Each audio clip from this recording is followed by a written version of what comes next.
Halo semuanya, apa kabar? Ketemu lagi dengan Kang Asung. Seperti biasa dalam video kali ini Kang Asung akan berbagi informasi tentang perkuliahan. Apalagi sekarang ada yang namanya kit kuliah ya, yang sedang dibuka dari bulan Februari sampai di bulan Oktober. Untuk lebih jelasnya nanti Kang Asung akan menyampaikan secara detail, dan kebetulan di sini materinya sudah Kang Asung bikin ya. Nanti tinggal Kang Asung akan sampaikan bagaimana cara dan syarat mendapatkan kit kuliah di tahun 2020.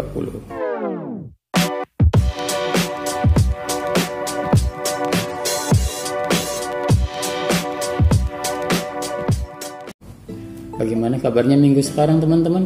Apakah masih sehat selalu di zaman yang sangat sulit ini ya, di virus corona ini? Semoga kalian teman-teman semuanya mendapatkan kesehatan dan seperti kita ini ya, tetap di rumah saja, jangan kemana-mana.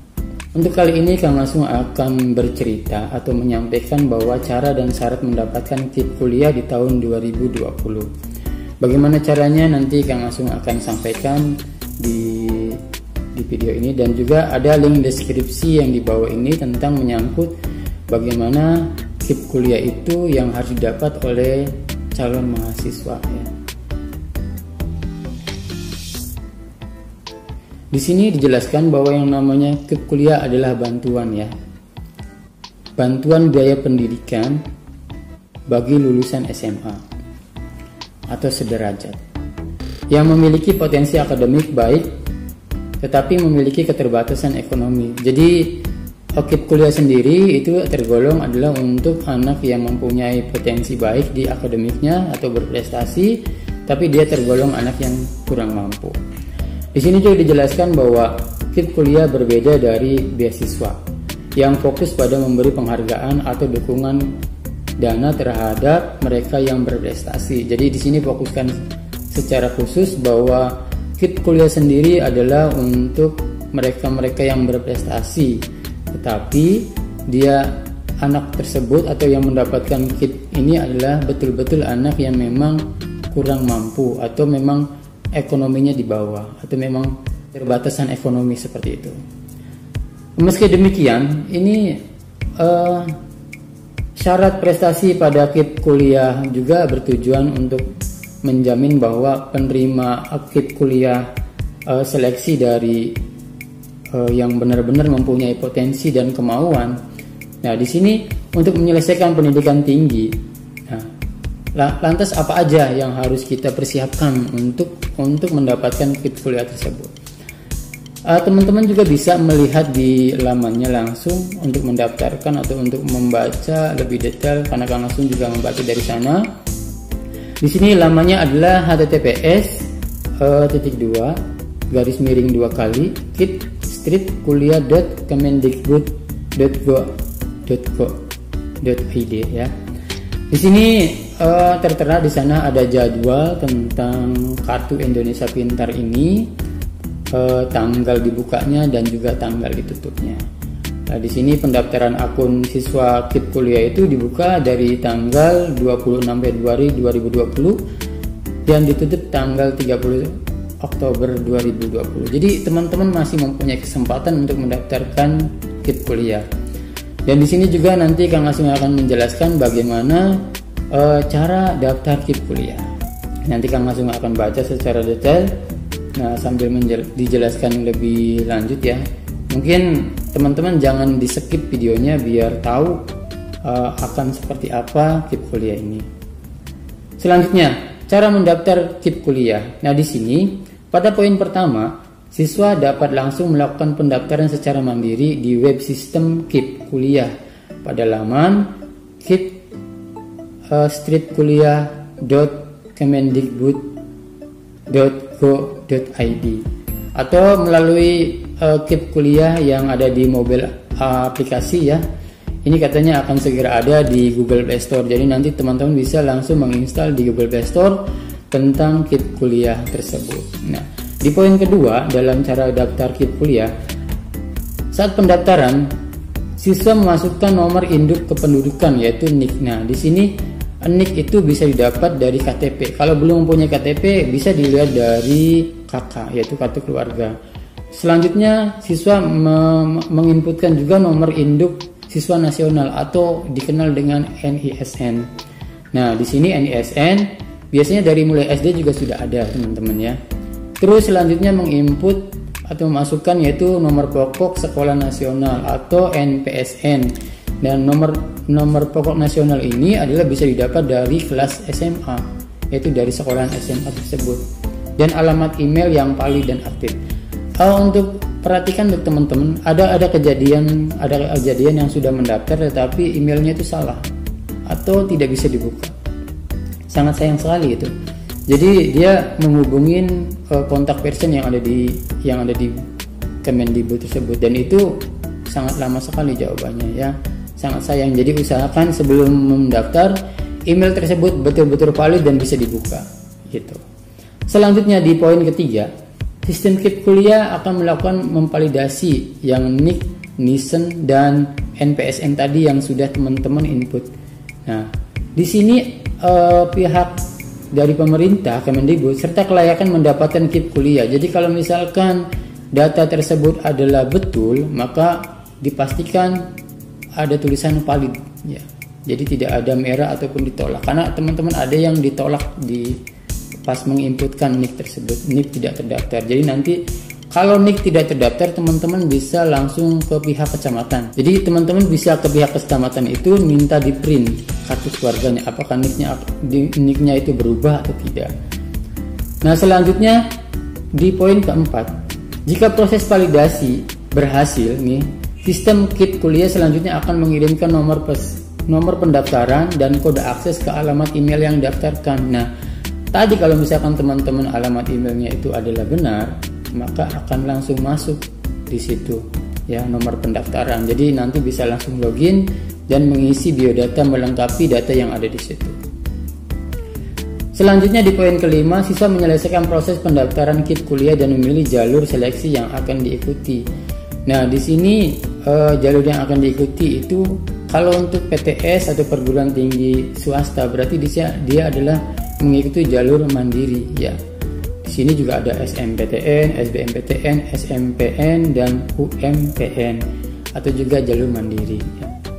Selanjutnya di poin ke-6, siswa menyelesaikan proses pendaftaran di portal atau sistem informasi seleksi nasional masuk perguruan tinggi sesuai jalur seleksi yang dipilih. Nah, nanti di dalam kolom itu teman-teman itu mengisi mau kemana setelah menyelesaikan update data, mengisi dari kartu keluarga, mengupload data pribadi, mengupload rumah dan lain sebagainya yang ada diperintahkan di situ. Selesaikan biodatanya segera mungkin.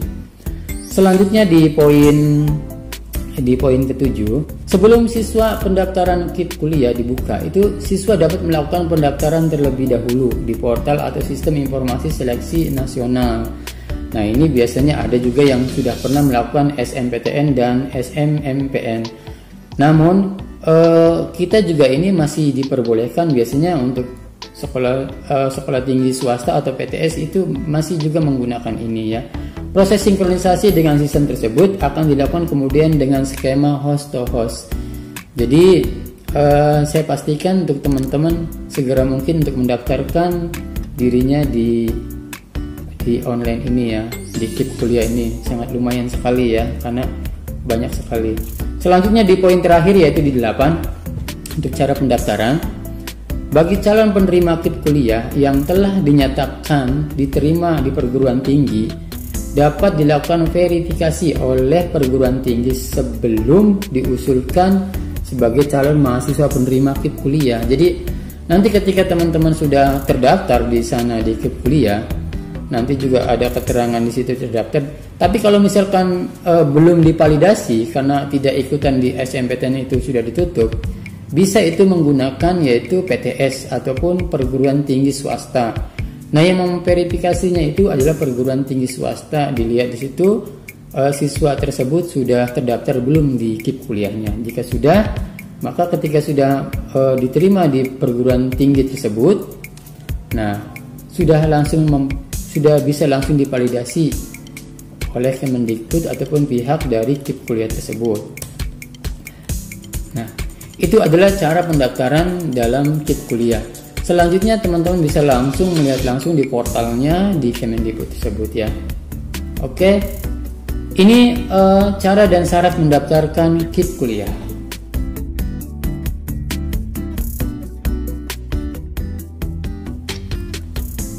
Kalau tadi adalah cara daftar KIP, sekarang ini adalah cara dan syarat mendaftar KIP kuliah. Perlu diketahui bahwa berikut persyaratan untuk mendaftar ke KIP kuliah di tahun 2020 ini. Yang pertama adalah penerima KIP kuliah adalah siswa SMA atau sederajat yang lulus atau akan lulus pada tahun berjalan atau telah dinyatakan lulus maksimal 2 tahun sebelumnya serta memiliki NISN, NPSN, dan NIK yang valid. Jadi kalau teman-teman ini lulusan 2 tahun sebelumnya, lulusan SMA, SMK atau MA 2 tahun sebelumnya, itu masih bisa mendaftarkan diri di KIP kuliah. Ada kesempatan untuk mendapatkan KIP kuliah begitu. Selanjutnya di poin kedua, memiliki potensi akademik baik tetapi memiliki keterbatasan ekonomi yang didukung bukti dokumen yang sah. Bukti dokumen yang sah itu biasanya adalah menyangkut tentang kartu keluarga. Di sana akan dijelaskan ketika kartu keluarganya itu adalah buruh tani ataupun buruh, identitas orang tua pekerjaannya adalah buruh, bukan pegawai negeri, itu akan dipastikan bahwa dia keterbatasan ekonomi dan akan diprioritaskan untuk mendapatkan potensi ini ya. Selanjutnya di poin ketiga, siswa SMA atau SMK atau MA atau sederajat yang lulus pada tahun berjalan, yang sedang berjalan berarti tahun 2020, dengan potensi akademik baik dan mempunyai kartu KIP yang dulu, yaitu kartu KIP semasa SMA. Kalau ini adalah kartu KIP kuliah. Oke, bisa dipahami. Lanjut ya. Di poin keempat, siswa SMA atau SMK atau MA atau sederajat yang lulus pada tahun berjalan dengan potensi akademik baik dan mempunyai kartu keluarga sejahtera. Jadi selain mempunyai kartu KIP yang waktu sekolah itu, di sini juga kalau peserta ataupun siswa yang mendaftarkan KIP kuliah ini mempunyai kartu keluarga sehat, itu juga masih mempunyai potensi untuk mendapatkan KIP kuliah tersebut. Nah, di samping itu, lulus seleksi itu penerimaan mahasiswa baru dan diterima di PTN ataupun di PTS pada prodi dengan akreditasi A atau B. Nah, biasanya juga ini dikemungkinan dengan pertimbangan tertentu pada prodi terakreditasi C, karena biasanya kalau KIP kuliah itu adalah diberikan kepada yang prodinya itu terakreditasinya A sama B, tapi tidak menuntut kemungkinan akan diusahakan di prodi yang akreditasinya C juga. Next ya. Nah, selanjutnya ini pada tahun ini KIP akan dibagikan itu kurang lebihnya kalau dalam berita di Kemendikbud ini adalah 400.000 orang. Jadi 400.000 orang sangat banyak sekali kalau menurut saya, ini sangat lumayan ya. 400.000. Jadi 400.000 orang ini akan diprioritaskan mendapatkan KIP kuliah. Nah, KIP kuliah ini juga akan lebih banyak memberi akses untuk pendidikan vokasi dan sistemnya terintegrasi dengan kampus merdeka. Maksudnya kampus merdeka itu merdeka belajar di perguruan tinggi, begitu. KIP kuliah ini terbagi menjadi 2 kelompok ya teman-teman ya. Jadi KIP kuliah kalau saya baca dari Kemendikbud itu terdiri menjadi 2 kelompok. Yang pertama adalah KIP kuliah murni, selanjutnya adalah KIP kuliah afirmasi. Jadi bisa diartikan dalam afirmasi itu adalah membantu yang benar-benar ekonominya perlu dibantu. Nah, KIP kuliah afirmasi itu antara lain di sini meliputi bantuan biaya program afirmasi pendidikan tinggi atau ADIK ya, untuk ADIK Papua, ADIK Papua Barat, dan ADIK 3T. Itu adalah cara dan syaratnya mendapatkan KIP kuliah. Selanjutnya Kang Asung akan memberitahukan ya, ini adalah sebuah fasilitas penerima KIP kuliah dan jangka waktu pemberian.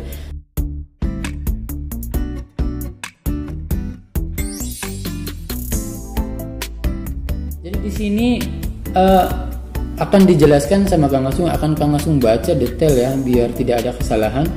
Berikut sederet fasilitas yang akan diterima oleh mahasiswa penerima KIP kuliah di tahun 2020. Menurut pedoman pendaftaran Kartu Indonesia Pintar yang Kang Asung ambil ini di tahun 2020 yang dirilis pada laman resmi Kementerian Pendidikan dan Kebudayaan ya, atau disingkat dengan Kemendikbud Republik Indonesia. Di poin pertama yaitu biaya seleksi.